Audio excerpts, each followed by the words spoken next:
It's no secret that Star Wars has been terrible ever since Disney got their tentacles on it. That's just a simple, if unfortunate, truth. The sequel trilogy was a flaming train wreck, and the shows have been lackluster at best. But Rogue One has been touted as their best work in the franchise. While that may be the case, that bar is not particularly high. So let's have a look at this film and see just how good or bad it is. Fair warning, I will be limited to stills in this analysis. You can thank YouTube for that. I apologize in advance. That aside, let's get into the film. This film breaks the tradition of Star Wars movies by not including a text crawl. It's not a flaw, but it's a little jarring to see a Star Wars film without it. It's kind of like biting into a cookie only to find out that it's raisins instead of chocolate chip.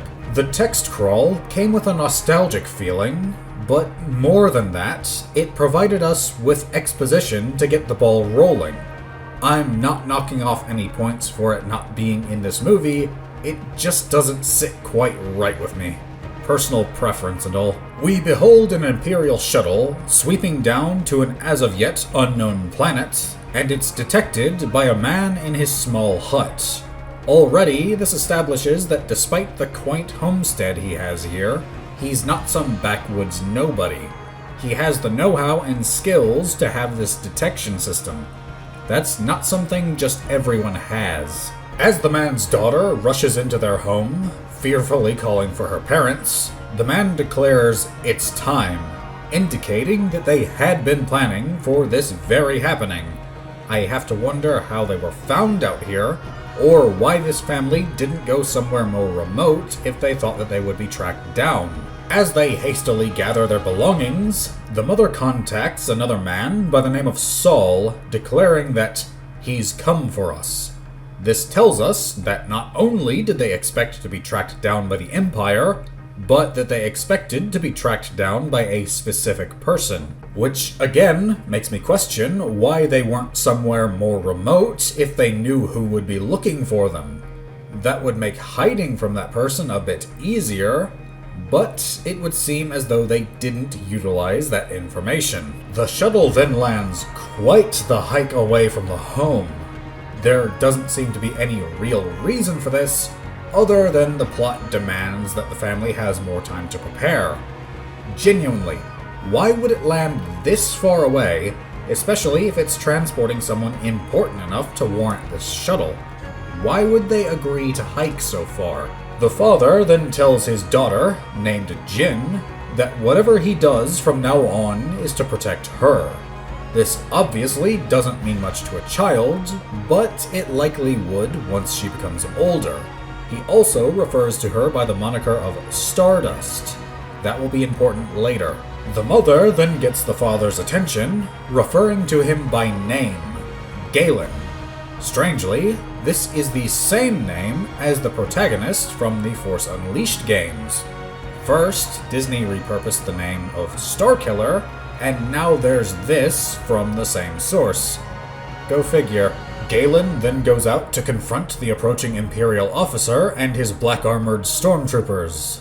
They probably have a designation, but it isn't stated in this film, nor any other, and thus it isn't relevant. While he does so, the mother then takes Jin a short distance away before stopping to check that she remembers where to go.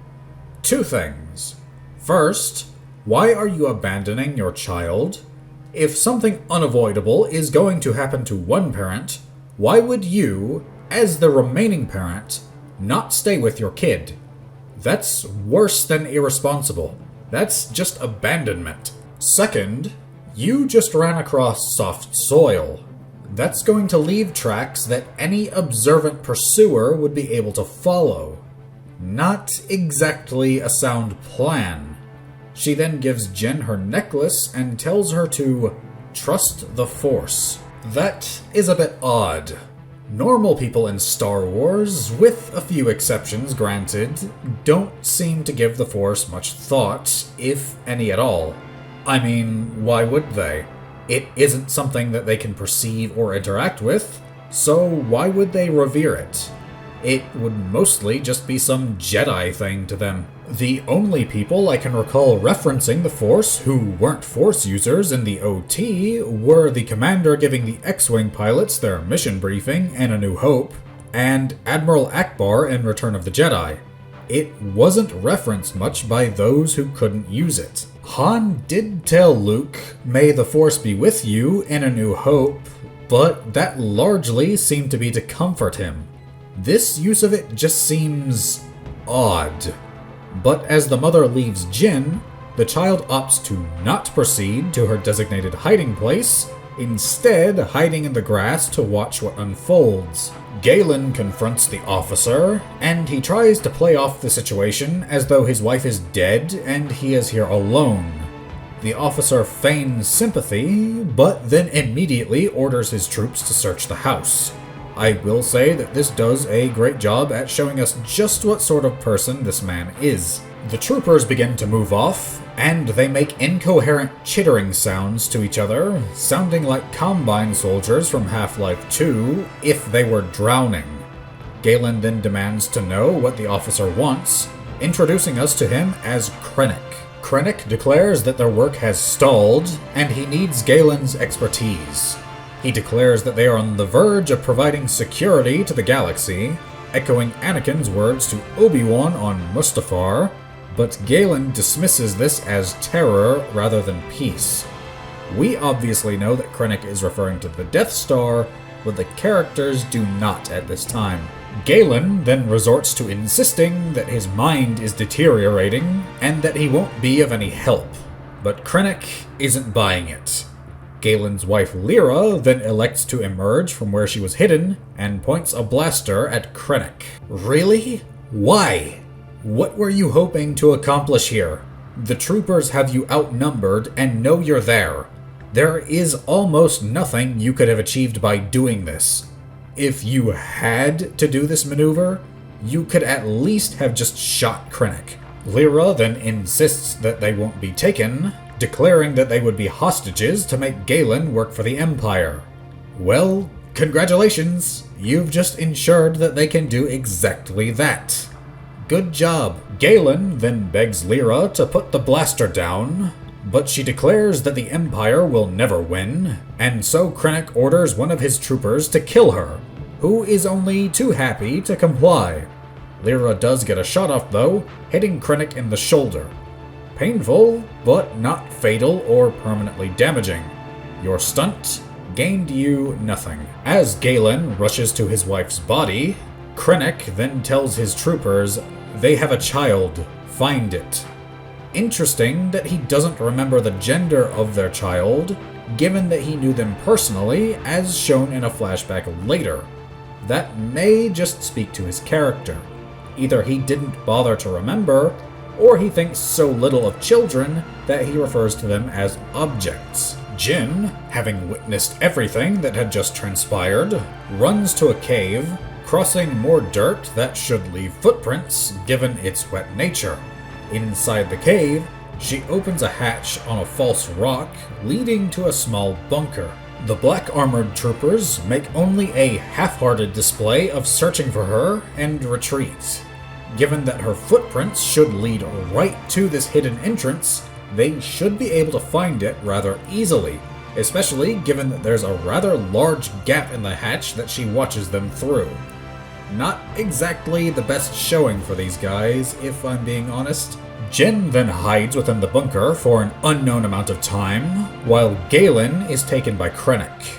Eventually, she hears a noise, and the hatch opens, revealing the man Lyra contacted earlier, Saul, who then beckons for her to follow him. Unless Saul was on a planet close to this one, it would have taken quite some time to get here. While travel is fast in Star Wars, it isn't instantaneous. This means that Jin could have been down there anywhere from hours to days. A scared kid might just stay there until they starve to death. After the title shot, we have a time skip, and Jin is now an adult.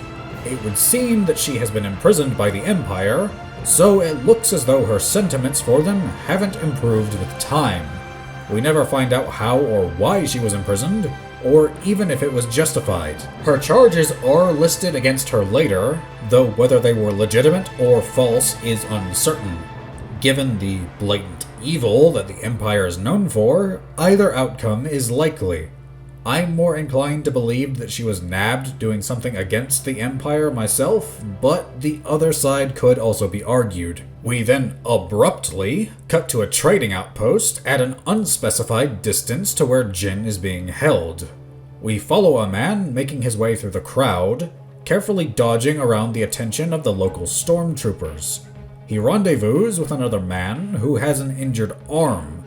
The second man thoroughly expresses a desire to leave this place, but the first figure presses him for information that he has apparently acquired. The injured man tells the first that an Imperial pilot has defected from the Empire, who claims that the Empire is constructing a weapon that can kill planets.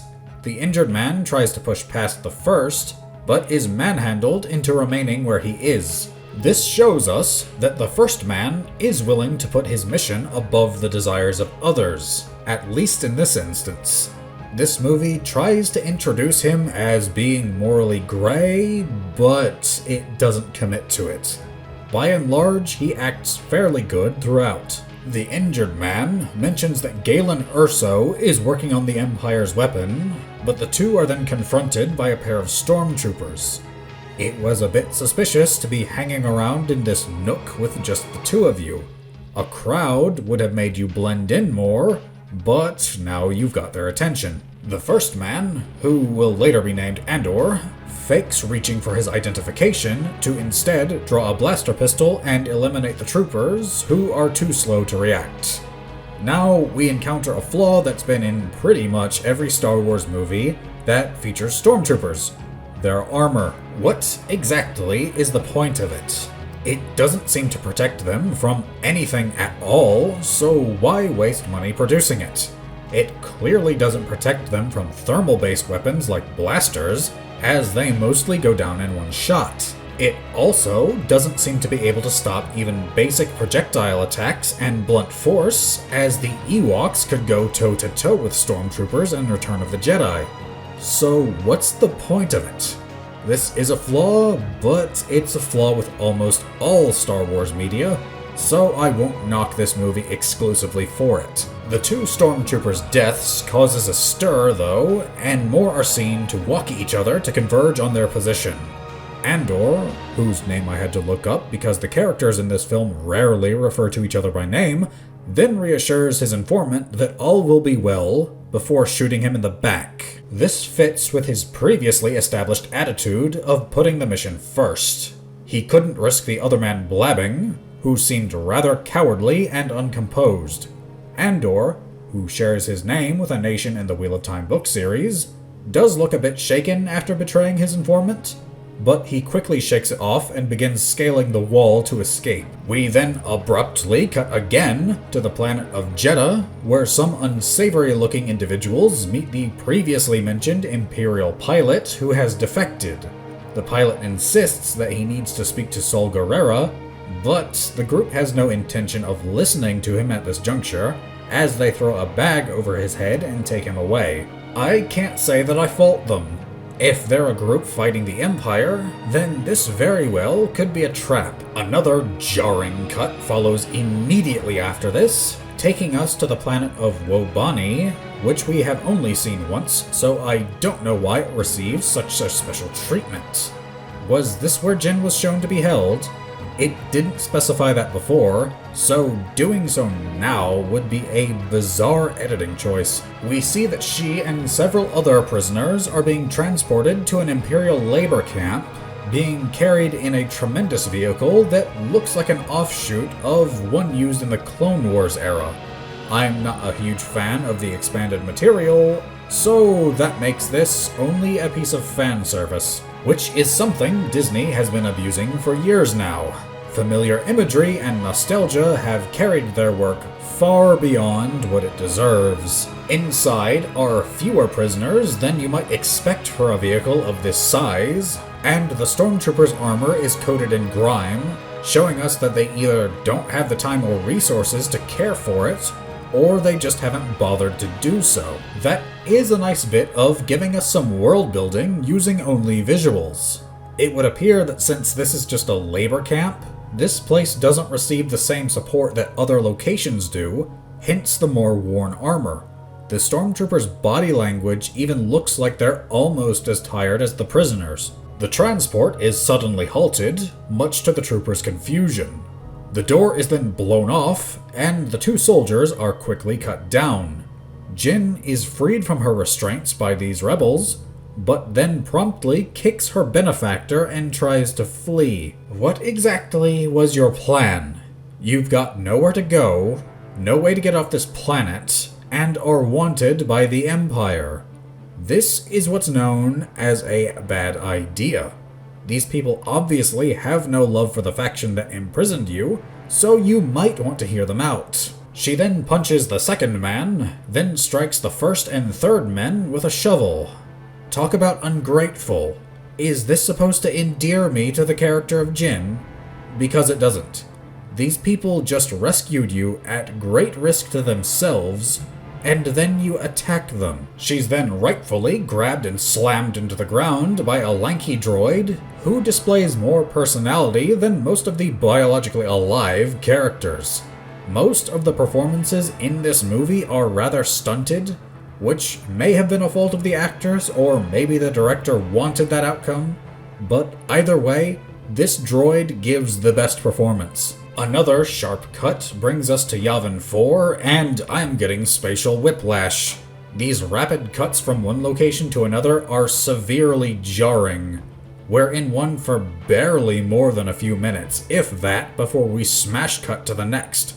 Slow it down a bit, would you? Jyn is being seen escorted through the rebel base, but we never find out what happened to the other prisoners.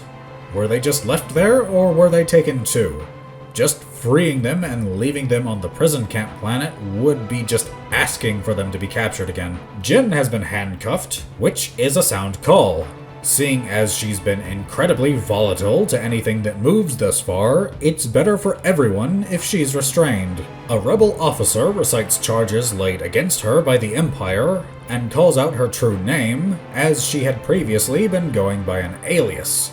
He also knows that she is the daughter of Galen Erso, who was mentioned to be working on the Death Star, though the characters only know that there is a weapon, not what it is. Andor is also present, and this is the first time that he's mentioned by name.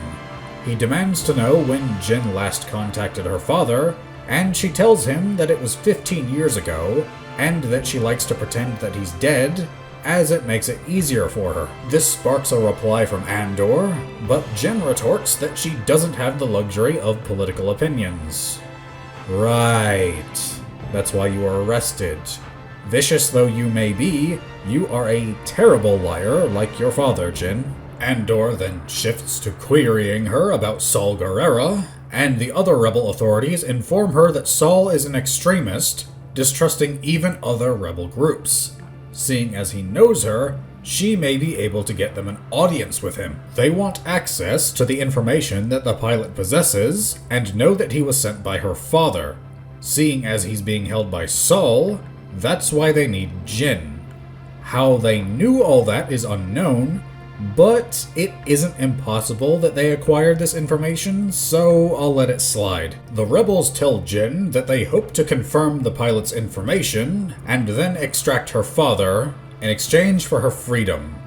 Bail Organa is also present, but he has no impact on this scene, so his presence is just fan service. Jyn agrees, and Andor escorts her to his ship in silence. As they reach it, he's called back by the officer, and Jyn is reacquainted with the droid from before, now introduced as K2SO. He blatantly tells us that he's a reprogrammed Imperial droid. Kind of clunky dialogue there. I would have tried to work that into a conversation, like maybe Jyn asking why he has Imperial markings, or questioning Andor about him. Characters just blurting out information like this is an awkward way to deliver this information. But that also brings up the issue of droids and their intelligence. Now, I'm not singling this film out for this, as pretty much every Star Wars movie is guilty of this, but just how sapient are droids? Some seem to be just as capable as any living being, while others are no more advanced than a Roomba. Star Wars tends to waffle on this front, and K2 clearly behaves in a more independent way from the other droids of his model. The officer then informs Andor that he is to kill Galen Erso instead of extracting him, letting us know that the rebels lied to Jyn. From a strategic standpoint, I understand their logic. You have no way of knowing if he'll cooperate, and assassination is simpler than extraction. Andor then returns to his ship, and he and Jyn have a brief argument over her keeping a pistol that it's implied that she stole. Andor relents and allows Jyn to keep it after she tells him trust goes both ways. The irony being that this occurs just after the previous discussion with the officer, indicating that he doesn't trust her. I mean, to be fair, why would you? She's only been shown to be flighty and unstable. Shifting back to the pilot, Saul confronts him and reads his identification, but seeing as his name is barely said in this film, I'm just going to refer to him as the pilot. The pilot insists that he was sent by Galen to find Saul, but there isn't much left of Saul, be it mentally or physically. He's had much of his body replaced with prosthetics, and needs to periodically breathe through a mask. His voice is also raspy, and he seems to regard everything as a plot against him. He's pretty much gone, but Saul has him bagged again and taken away. Cutting away again, we find Krennic confronting Tarkin aboard a Star Destroyer as they discuss the prospect of the Death Star and Saul's operations against them on Jedha. Yes, Tarkin has been reconstructed through CGI, and he's all sorts of uncanny valley. The implications of this in the real world are that actors will never truly die, having their faces potentially plastered on movies well into the future without their ability to consent to it. Do I really need to clarify how dystopian that sounds? But bringing things back to the movie, Tarkin insists that the Death Star be tested on Jedha, stating that Krennic's reputation and livelihood hangs on its success, to which Krennic replies that he will not fail. This does establish that Krennic is not quite as important as he believes. He enters with his pristine white tunic and cape, looking as grand as he can, and Tarkin just shoots him down like he's nothing. He believes that he's a big fish, but this shows us that he's delusional, grasping for power and failing. We then receive a flashback to a time when Galen was living with his family in a city, and he's shown speaking to Krennic. They're wearing Imperial officer uniforms, showing us that Galen did at one point willingly work for them. Galen then moves to speak to Child Jyn in full view of Krennic, which makes it odd that the latter doesn't remember the gender of Galen's kid. If you were close enough to be sharing drinks in someone's home, you'd probably remember their child, at least in passing. We then have a rapid-fire flash-through of Jyn's life, but it doesn't give us any information that we haven't already seen, making me question the purpose of this sequence. Jyn then snaps awake back on Andor's ship, just as they're coming into view of Jedha. As they land, the pair scout out Imperial vessels bringing cargo up to a Star Destroyer above the planet, and Andor informs Jyn that they're digging up Kyber crystals. Yes, the thing that Disney retconned lightsaber crystals into, which makes the Death Star's cannon somewhat similar to a giant lightsaber. Apparently, this random temple on this hitherto unmentioned world housed these crystals. Strange, then, that this place was never mentioned by the Jedi. Andor and Jyn then tell K2 to stay on the ship, citing that half the populace wants to reprogram him, and the other half wants to destroy him. Jyn even says that she's worried that the latter might miss him and hit her. Again, not endearing. We then get to see where the pilot was taken, and apparently Saul just has this tentacle monster ripped out of a certain type of mature adult animated material, which he claims can sense deception. Whether this is a fully sapient being or a beast is never confirmed, though. Saul also states that this thing's touch makes people often lose their minds, and so I have to wonder what use this tentacle monster would be. If they go insane, then they can't give you any more information, now can they? Bad plan. Jin and Andor then make their way through Jeddah City, encountering more fan service in the form of the duo that try to attack Luke in A New Hope. How do they escape what happens later? Regardless, this has no substance other than to make people remember a movie that they enjoy to attempt to endear them to this one. Jeddah is also just Tatooine 3.0, another desert planet. It would seem as though the wellspring of creativity has run dry. There are more biomes that could be used, but for some reason, we're always going back to a desert. I guess that's just metaphorical of how scarce and barren Disney's talent is these days. Andor then expresses to Jin that hopefully her appearance will get them a meeting with Saul, to which she is skeptical. Andor then says, "Rebellions are built on hope." A nice sentiment, but I'm pretty sure that weapons, troops to use them, and guerrilla tactics are a better foundation. We then see that stormtroopers are roughing up the populace in search of the pilot, and Andor breaks off to speak with a contact of his. A blind man then calls out to Jin, citing that she is wearing a necklace. Given that it should be impossible for a blind man to know that she is wearing a necklace, Jin moves over to speak with the man. The man asks her what she knows about Kyber, but they're cut off by Andor. Andor explains that that man was a guardian of the temple that the Empire is ransacking, but now they have nothing left to guard. Given his handicap, it's no wonder that the temple was taken without much of an issue. A force of Imperials then moves through the streets, and Andor notices figures moving above, preparing to ambush it. If they were that easy to detect, then they're quite bad at their job, and it's a miracle that the stormtroopers didn't see them. One individual even has the barrel of his blaster sticking out of the slats in a window. That is a terrible position. It makes you easily visible to your targets. You should be farther back in the room so that you can't be seen clearly. But these are confirmed to be Saul's forces, and they spring their ambush on the witless Imperials. Jin does snatch a child from amidst the pandemonium, which is the first positive thing she's done. How the mother was so negligent as to leave her kid there is a reflection that she probably isn't the best mother. But this has left Jin exposed, prompting Andor to engage the Imperials as well. Jin takes cover behind the disabled Imperial vehicle, but another of Saul's men makes ready to hurl a grenade towards the stormtroopers nearby. This prompts Saul to shoot the man, who made himself far too visible, and this is seen by the skull-faced alien that had taken the pilot. As Jin and Andor get clear, Saul's troops raid the vehicle, creepily chanting the word Kyber, but more stormtroopers soon arrive and gun many of them down.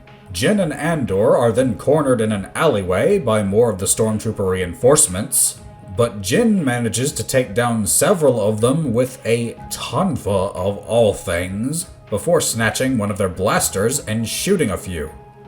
A tonfa? Really? What is the point of stormtrooper armor again? You can't portray these enemies as both something to flee from, while simultaneously allowing them to be so easily dispatched. I know that stormtroopers have always been a laughingstock, but that's no reason to perpetuate the stereotype. She then shoots a droid of the same design as K2, which dies in one hit. Really, what is the point of these things? They die in one shot, it would seem, and don't have any onboard weapons.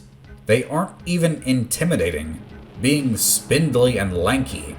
A super battle droid is intimidating. A droideka is intimidating. This thing is not. It's pretty much just a taller battle droid with a different paint job. What threat did it pose? K2 was just around the corner though, and comically asks if she knew that that wasn't him. Jin then bluffs that she did, while Andor objects that he told K2 to stay on the ship. K2 then rightly declares that there were a lot of explosions for two people blending in. While he does so, he casually catches a grenade thrown by a dying stormtrooper, and amusingly holds it for several moments to the alarm of Jin before throwing it behind himself at another group of stormtroopers. This was a nice way to ease up on the tone. You can't have the tone of a story being one note all the time, or you risk burning out your audience. This was a nice way to ease up on the tension of the previous scene, even if there was a bit of jank to it. The trio then try once more to make good on their escape, but they're spotted by another group of stormtroopers. The trooper erroneously believes that K2 is escorting a pair of prisoners, but the droid fumbles a response. He does slap Andor in an attempt to keep his cover, but the trooper insists that he can take over. The blind monk from earlier intervenes though, spouting dialogue about the Force. Given that he isn't a Jedi or Sith, this runs into the same issue I mentioned earlier. The stormtroopers then attempt to shoot him, but fail spectacularly, and are dropped by a blind man with a staff. Really, how am I supposed to take them seriously? They can't both be a threat and pushovers. Movie, you're going to have to pick one or the other. The monk has a friend, though, who guns down the remaining troopers with some sort of advanced blaster cannon. I do have to question why more people don't have this sort of weapon, though. If it's so effective, then why don't the Empire or Rebels have a few? It seems to assist in targeting enemies, and has a high rate of fire. Why does only one random man have this thing? Andor then tells K2 to return to the ship, but soon after, Saul's troops arrive, being led by Skullface, who reports that he saw Andor shoot one of theirs. Jin threatens that Saul won't like it if they kill the daughter of Galen Erso, and this prompts Skullface to take them away as captives. They even throw a bag over the monk's head, and he remarks that it's useless because he's blind. While amusing, I'm still baffled that he was able to take out stormtroopers with a staff while blind. That broke my suspension of disbelief. He even said that he's not a Jedi, so him using the Force was out of the picture. He should have been gunned down in half a second. We then see the Imperial forces pulling out, in preparation for what is to come. Saul's troops then throw everyone but Jin into a cell, but they fail to deprive them of their gear other than weapons. That's incredibly poor judgment.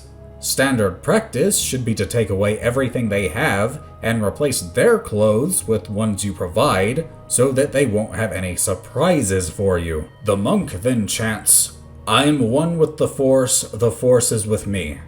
That line will be repeated ad nauseum in this film, and so I won't mention it further. But, like I just said, Andor breaks out some material from his boot to try to pick the luck. This is why you get rid of anything prisoners have on them. Though, I do have to question what his plan is. They're in full view of a ton of Saul's troops, and they don't have their weapons. Even if you do break out, you're not getting far. Saul is overjoyed to see Jin, but she objects, saying that Saul abandoned her. He counters this by saying that some of his troops had figured out who her father was and wanted to use her as a bargaining chip. Saul's mental state then cracks a bit, with him insisting that her showing up is a trap for him. Jin hastily explains that the other rebels want the information the pilot possesses, and they sent her as a gesture of good faith. Saul then asks her what she wants, but she says that all the rebels have brought her is pain. It would have been nice to see any such thing, rather than being told. There's the old saying, show don't tell. I did a video on that very concept a while back. You should check it out. Saul demands to know how she can stand to see Imperial flags across the galaxy, but Jin replies that it's not a problem if you don't look up. This is incongruous with her previous actions. She was arrested for causing trouble for the Empire. Clearly, she does have a problem with it. This makes it seem as though there was a different outline for Jin, and that this was a remnant of it. I can only imagine this was the case, seeing as this dialogue doesn't match with what we've been shown. But the Death Star has moved into range of Jeddah, and Tarkin orders that Krennic prove his project's worth by destroying the capital city. We do get a small character moment for Krennic, as he cuts off his officer before the man can finish reporting that their systems are ready. It does show that he isn't entirely composed. Back in the cells, the others discover the pilot, who is just mumbling to himself, not even referring to himself by his own name, and thus I can't be bothered to refer to him by name either. Saul then shows Jin Galen's message, but the recording is almost entirely about Jin. Really, dude? You have critical information to deliver, and you're wasting time talking to Saul about your daughter. I get that you love her, but this is neither the time nor the place. It reveals that this is just a heavy-handed way of the plot trying to get Jin invested. Eventually, he gets to the point of how he designed the reactor to be vulnerable to the torpedoes seen in A New Hope. And thus, we come to the purpose of this film. Really, this didn't need to be made. Destroying reactors is already bad enough for something planet-based, never mind a space station. We didn't need a film to explain that shooting the power source of the Death Star would blow it up. Besides, a superweapon would need some way of regulating its temperature and other systems. It makes sense for there to be a vent like that somewhere. This movie doesn't add anything that we truly needed. It's just fluff. But as Jin listens to the recording, the Death Star destroys Jeddah City, and the shockwave begins spreading out, putting Jin's current location in danger. Saul's forces scatter, and Andor uses the opportunity to break free. He makes a grab for their weapons while contacting K2, who reports that the Earth is being rent in incredible destruction, and it's moving towards them. Andor orders him to bring the ship in while they make their escape. Monk, gun guy, and pilot in tow. Andor reaches Jin, but Saul says that he's going to stay and die. As the others reach the exterior, they behold that the planet's outermost crust is being rent asunder, but they have the expressions of wondering what they're going to eat for lunch. This doesn't look like they believe that they're in imminent danger. But K2 manages to bring the ship in time, and they make their escape. Oddly though, Andor jumps them into hyperspace to escape the shockwave before the calculations are complete. That should probably have killed them, but whatever, I suppose. Tarkin then commends Krennic on the Death Star before announcing that he'll be taking control of it. Krennic then has an outburst, declaring that it's his achievement. This does paint him as a lesser entity, as he can't control himself. A lot of media these days has their villains shouting and lashing out like this, and it only makes them seem foolish. It works for Krennic, as he's a lesser antagonist, but not so much for antagonists who are supposed to be the head honchos. Someone in charge should be composed, level-headed, and not shaken this easily. This highlights the disparity between Krennic and Tarkin.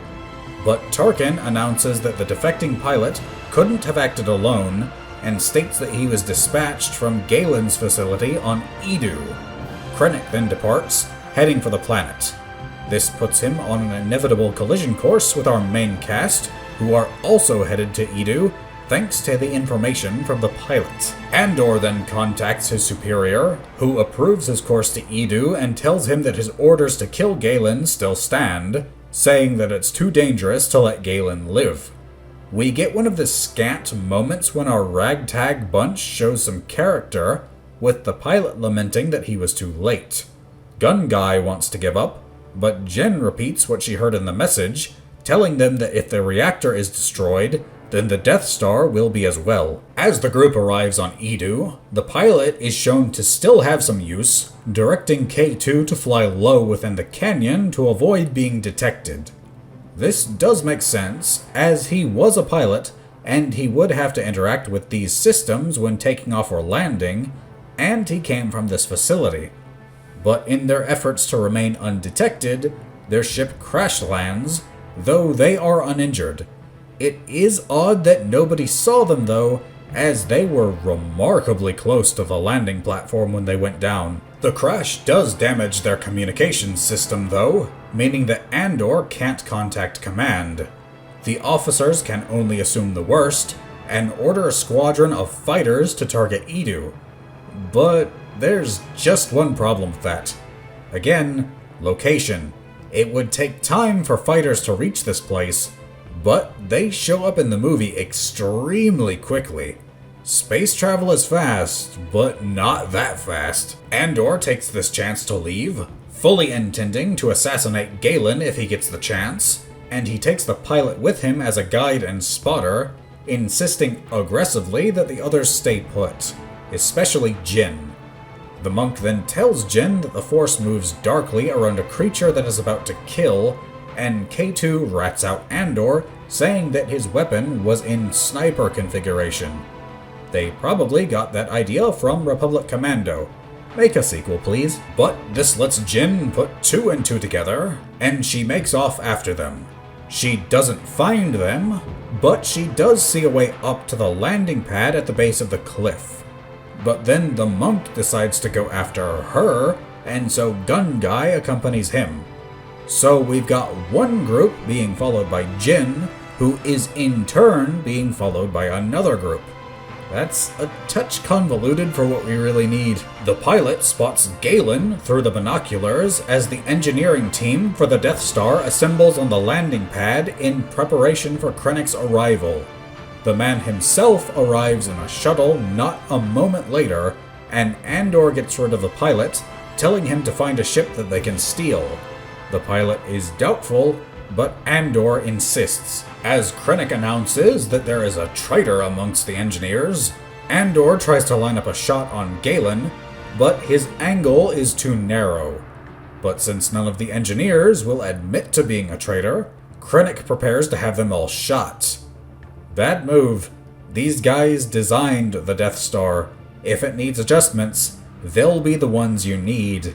Killing them all means that new engineers will need to spend days or weeks studying the plans to get familiar with them. Galen, however, owns up to the betrayal when Krennic is about to kill the engineers, moving to stand in front of them. But that puts them between himself and Andor, who no longer has a shot. But Krennic motions for Galen to step forward, and now Andor has the cleanest line of sight that he could ask for. But he can't bring himself to do it.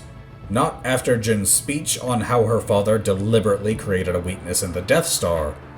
Honestly, though, there hasn't been enough in this film to show that he's had a change of heart from shooting his informant. One outburst from Jin was apparently enough. Somehow. But then Krennic does have all the engineers killed just to spite Galen. Dumb idea, but this further shows us that Krennic isn't someone who should be in command of anything. Jin has now made her way up to the pad though, and takes a stormtrooper's blaster after she drags him over the edge. K2 radios Andor at this moment, informing him that a rebel squadron is approaching. Andor hurriedly tells the droid to get them to hold off, as Jin is still on the platform. Why he cares about her so much is a mystery though. They've been on all of one mission together, and they didn't share that much through it. They're still hardly more than strangers, and Andor is someone shown to put the mission and the grander goal first. Why should he consider her or her father to be special? Even though he saw that Galen's cover has been blown, that would mean that a sniper shot would be a mercy compared to what the Empire would do to him. Between the Empire and the Rebel Squadron approaching, There is no way you're going to get him out of there. Krennic taunts Galen about Saul's death, and Galen repeats what his wife said years ago, that you'll never win. A bold statement given your knowledge and position. We know that as the audience, but there's no way that Galen could have any hope of the Empire being taken down. It would seem as though this facility does have intrusion alarms though, but they go off far too late to be of any use as the X-Wings approach rapidly and begin blasting the platform. Krennic orders that the fighters get in the air, but that should have been done as soon as the alarms went off. As Jyn calls out to her father, a blast from the X-Wings devastates the platform, sending him and anyone around flying. The TIE fighters then move to engage the X-Wings, and Krennic's men then begin to help him to the shuttle. The monk even shoots down one of the TIEs, with his staff unfurling into some kind of blaster bow weapon. Style over substance, really?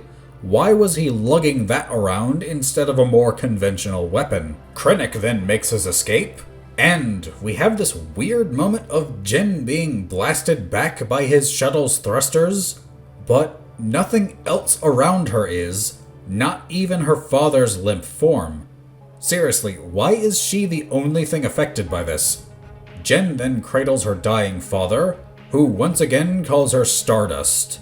She tells him that she heard his message, and he confirms that the Death Star needs to be destroyed before he dies. This is portrayed as a tragic moment, but there really hasn't been enough of substance to these characters to make me care about them. We care about characters because we empathize with them. We get a feel for who they are, their goals, their values, their morals. There hasn't been much of that with Jyn. We've had action scenes, sure, but nothing to get us to really know enough to care about her. All of these characters in this movie suffer from this. We don't care that goon number 703 died because they're a background nobody. These characters have a lot of flashiness to them, but they're shallow. Andor then reaches them and drags Jyn away. Gun Guy manages to eliminate the stormtrooper reinforcements, but given that Jyn didn't even care that two of them were right behind her before, they don't instill any sense of being a threat. K2 and the pilot have gotten their hands on an Imperial ship though, and swoop in to pick up the group. Like I mentioned earlier, K2 has the most range of the characters here, confirming to the pilot that he's a rebel now. Back on the ship, Jyn confronts Andor about how he tried to kill her father. At first, he denies it outright, but then tells her that he chose not to pull the trigger. She deflects by saying that the rebels still killed her father. Andor tells her that he had his orders, but Jyn insists that he's the same as a stormtrooper because his orders were wrong. No, they weren't. Your father was helping to build weapons for the Empire, willing or otherwise. Killing him was necessary. It's moments like this that make me roll my eyes at Jyn. There's a lot of emotion, but not much thought that she puts into anything. Don't mistake me. I'm not criticizing the cast of this film, only the writing.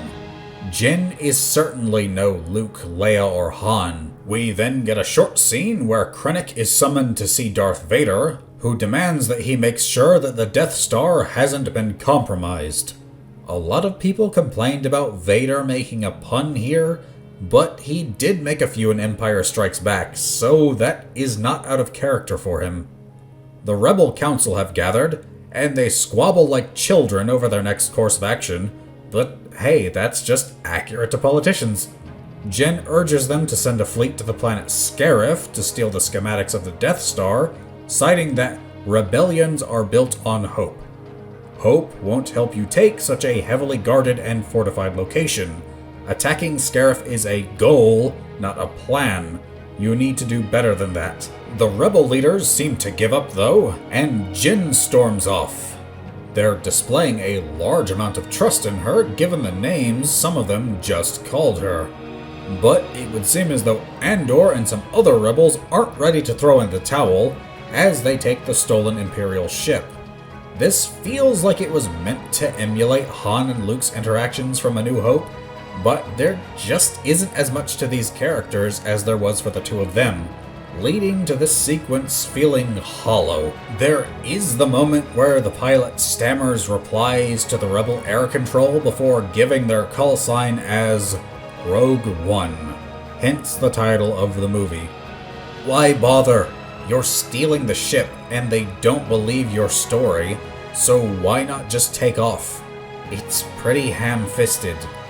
Bail Organa then decides to send for Obi-Wan, though why he does so isn't exactly clear. What does he think one Jedi can do against the Death Star? The group then makes it to Scarif, and it's established that the planet has a shield around it that stops anything from entering, which only has one gate. I have to wonder how that doesn't destroy the ecosystems, but okay. Their bluff of their stolen ship being rerouted works though, and they're allowed entry. Luckily for them, they're directed to land near where the data is stored for the Death Star. This is a planet they're landing on. They could have been directed anywhere, but through sheer plot convenience, they've been selected to land here. As they lead the inspection team into an ambush, Krennic himself arrives, intending to inspect matters for himself. Andor, Jyn, and K2 infiltrate the facility, the former two having taken the uniforms of the inspection team, while the rebel troopers spread out. Once K2 eliminates another droid of his kind to get the data on where the plans are stored, Andor calls for the rebels to engage the Imperial forces, drawing them away. But word is sent to Tarkin that Scarif is under attack, and he elects to bring in the Death Star. The rebels intercept Imperial transmissions as well, and they too know about the attack on Scarif, with the commander of Admiral Akbar's species already en route. That's convenient. We have another fan service moment of seeing C-3PO and R2-D2 on Yavin 4, but then how did they get to Leia's ship? Jyn, Andor, and K2 have gotten to the security station outside the vault and proceed to make their way inside. At the same time, a portion of the rebel fleet arrives, and several fighters make their way inside the planetary shield before it's closed. Not many, but a few to help engage the Imperial vehicles. With the gate closed, though, Jyn's group can't transmit the plans to the rebel fleet. Andor radios the pilot to find a way to get the gate open, and Jyn does have a bit of a moment where she gives K2 a weapon. It's not much, but at least it's something. The pilot then prepares to get a cable hooked up to patch into the communications network, and has the remaining rebel troops search for a master switch to grant him access. Meanwhile, stormtroopers begin to arrive at K2's location, and he seals the door behind Jyn and Andor. Jyn finds a file called Stardust, and realizes that this must relate to the reactor weakness, as it was her nickname. K2 triggers its case to flash green so that they can find it, but he is overwhelmed by the troopers, with his final act being to lock the door behind them. Genuinely, he was the most living character in this whole movie, and he was a droid. But this does alert Krennic to something being accessed in the data vault, and he proceeds to make his way over to check on it himself. With the controls locked down, Jyn and Andor have to climb across the data stacks to retrieve the schematics manually. Krennic catches up to them, however, and they have a shootout in the vault. At the same time, the monk manages to hit the master switch, and somehow isn't shot until he does so. I guess his plot armor ran out. He's then killed by an explosion, and Gun Guy follows shortly after. Andor is wounded by Krennic, and falls motionless to a lower walkway. But the pilot manages to get a signal to the rebel fleet, who then come up with a strange plan to open the shield gate, getting a smaller ship to ram a disabled Star Destroyer into it. Why would they have ships designed to ram like this in space? That just seems like a great way to game over yourself via collision. But the pilot is next to bite the dust, and all of the characters are dropping in rapid succession. Yes, the characters had to die to explain why they weren't in any of the films that came before, But wow, they're dying fast. Jin manages to make her way to the top of the tower with the plans though, but is ambushed by Krennic. But Krennic is in turn ambushed by a decidedly not dead Andor, who shoots him in the shoulder just like Lyra did. This allows Jin to transmit the plans to the fleet, thus achieving their goal. She tries to move over to inspect Krennic, but for some reason, Andor stops her. Why? Have you ever heard of confirming your kills? But unfortunately, the Death Star has arrived, and Tarkin commands it to target the Scarif base. Jin and Andor make their way to the beach via an elevator, and Krennic sees his work moving in to annihilate him. Irony. The rebel fleet begins to retreat, but Vader and his fleet arrive. An officer informs him that the rebel ship has been disabled, but has received the transmission. Instead of just blasting it to smithereens, Vader instead decides to prepare a boarding party. Why, I can't say. As the blast reaches them, Jin and Andor hug it out, though it could be argued either way if this was supposed to have some kind of romantic connotation. If it does, then that came out of nowhere. Also, this blast looks nothing like the Jedha explosion. As the rebels try to get their plans onto another ship, their power is cut, trapping them inside with Vader. They try in vain to stop him as he cuts his way through them with no effort at all. Eventually, one rebel passes the plans through the crack in the door to another soldier who does make it to safety. Does this sequence look cool? Undoubtedly. But why was Vader taking his time with these guys? He demonstrates that he can rip their blasters out of their hands, so why not do the same with the plans that the guy in the back is holding? He just gave up an easy win.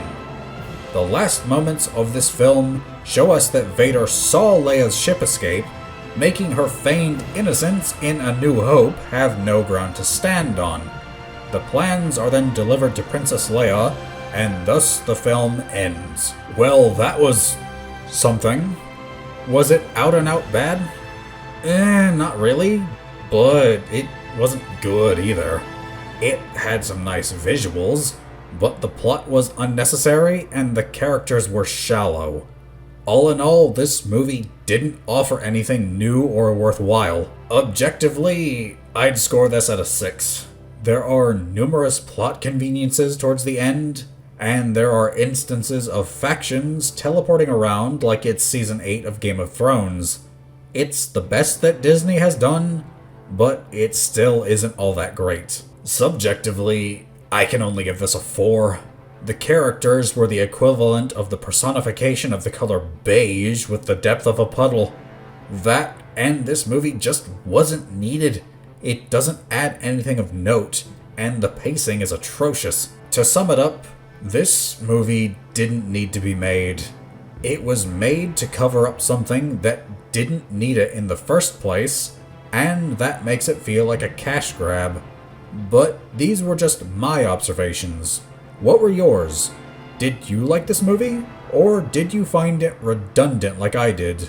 Leave your thoughts in the comments below, and leave a like on this video if you're so inclined, and subscribe to see more. I would like to thank you for watching, and may you all have a weapon in each hand.